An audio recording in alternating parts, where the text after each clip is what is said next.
Today I am teaching you chapter 10 in civics. The name is Struggle for Equality. In this chapter you will learn about some of the ways in which people have struggled against inequality. इस chapter में हम ये पढ़ेंगे कि लोगों ने किस तरीके से इनइक्वालिटी के अगेंस्ट स्ट्रगल किया है.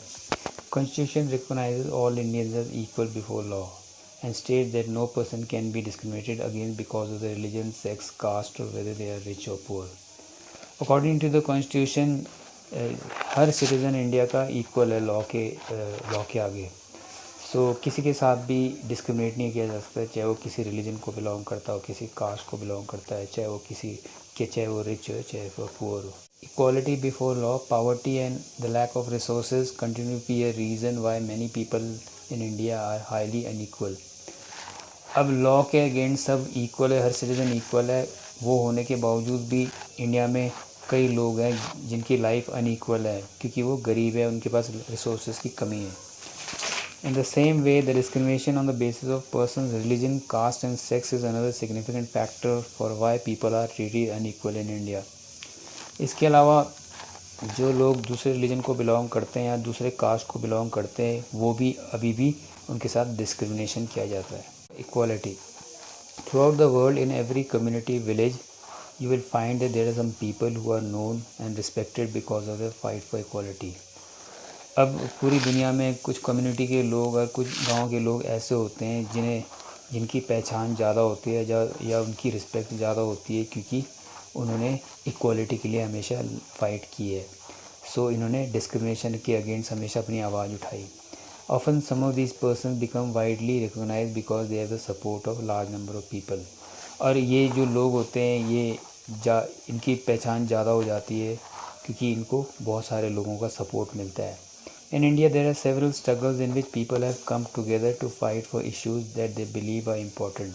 तो इंडिया में भी ऐसे स्ट्रगल्स हुए हैं जिसमें लोगों ने एक साथ आके उन इश्यूज़ को उठाए हैं जिनको उन्होंने इम्पोर्टेंट समझा है. मत्स्य संघ. When dams are built, thousands of people are displace. जब डैम्स बनाए जाते हैं तो हज़ारों लोगों को डिस्प्लेस होना पड़ता है.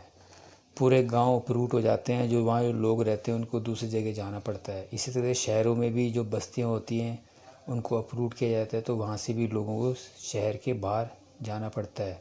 तो फिर लोग इसके अगेंस्ट अपनी आवाज़ उठाते हैं. We will read about Tawa Matsya Sangh. It's an organization of fish workers.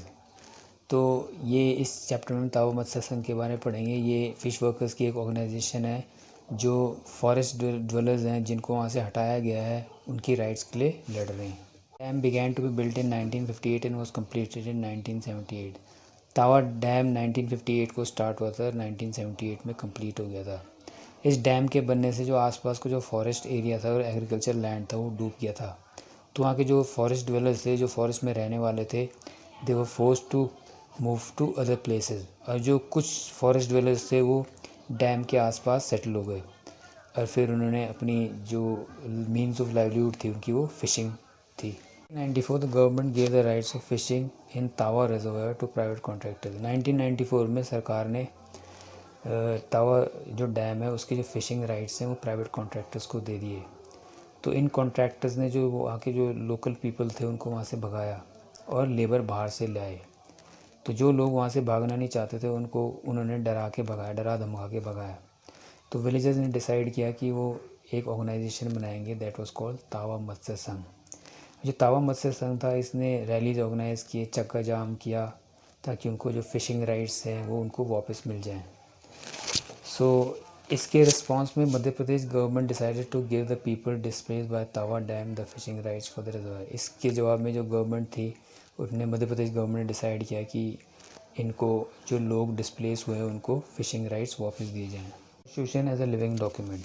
The Indian constitution recognizes the equality of all persons. According to Indian constitution हर सिटीज़न इंडिया का लॉ के आगे बराबर है.